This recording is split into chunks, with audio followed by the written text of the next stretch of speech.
So Fast X or Fast 10 really should have just called this FX or Fast 10 Your Seatbelts. As corny as ridiculous as that might sound, it's not the corniest or most ridiculous thing about this franchise.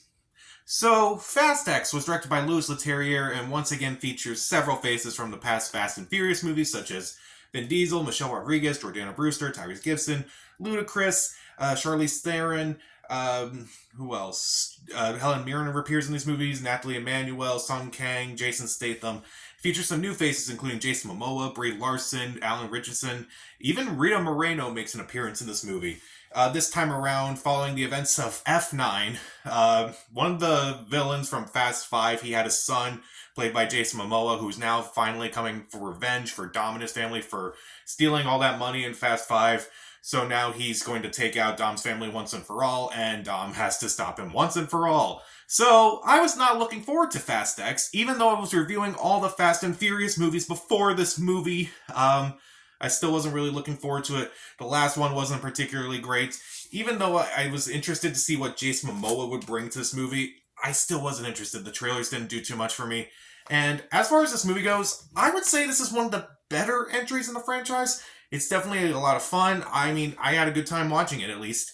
But that doesn't mean I think it's a great movie. So, what works in this movie? As far as the acting goes, the only person who really stood out in this movie was Jason Momoa. He is a treat in this movie. He is honestly, at this point, my favorite villain in all the Fast and Furious movies, surprisingly. He's just a lot of fun. He's just absolutely having a good time with this role, and it's just so fun to see him in here. The fights in this movie are pretty fun, even though they kind of just do a lot of jump cuts, but Charlize Theron and Michelle Rodriguez have a fight at one point that was pretty fun. There's a fight with Jordana Brewster and John Cena fighting off all these bad guys, which is admittedly fun. They do cut around the fights a lot to kind of like tone it down a bit, but it's still kind of fun. There are a lot of action sequences in this movie that are really fun. Like, there's this one involving a giant bomb that's just rolling down the streets. That was kind of fun. The climactic final act, which was just nonstop insanity, that was admittedly pretty fun.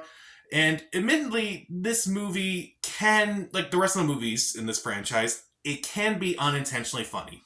And it's mostly because of some of the absurdity of this movie or some of the dialogue which they're taking a little too seriously at times. That's when the movie kind of just becomes really funny to me.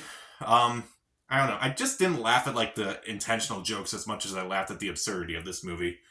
But as much as I will complain about the absurdity of these franchises, at least it doesn't go too overboard. It never jumps a shark at any point. At least it doesn't go to space like the last Fast and Furious movie. And there are a few cliffhangers in this movie that I was genuinely interested in. And I was like, okay, let's see how this plays off in the next movie, and which is maybe the last movie in the franchise. And admittedly, overall, I would definitely say this is a fun movie. Like, if you're a fan of this franchise, then you're going to have fun with this movie no matter what.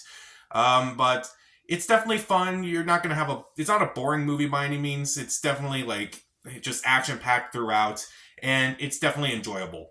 So, what didn't I like about this movie? As I mentioned, some of the jokes don't work. Like, mainly the ones that are supposed to be funny on purpose.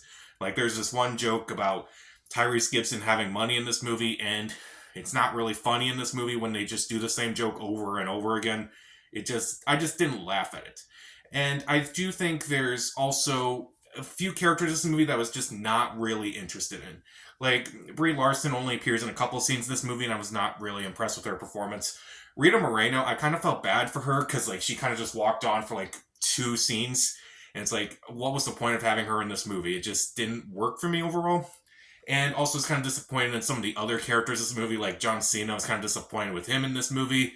Helen Mirren only appears in one scene in this movie. Somehow she's still in this franchise. I don't know why.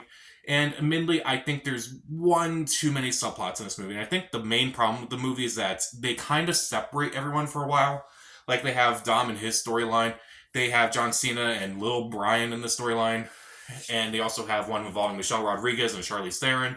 And then they also have another subplot with, Tyrese Gibson, Ludacris, Sung Kang, and Nathalie Emmanuel.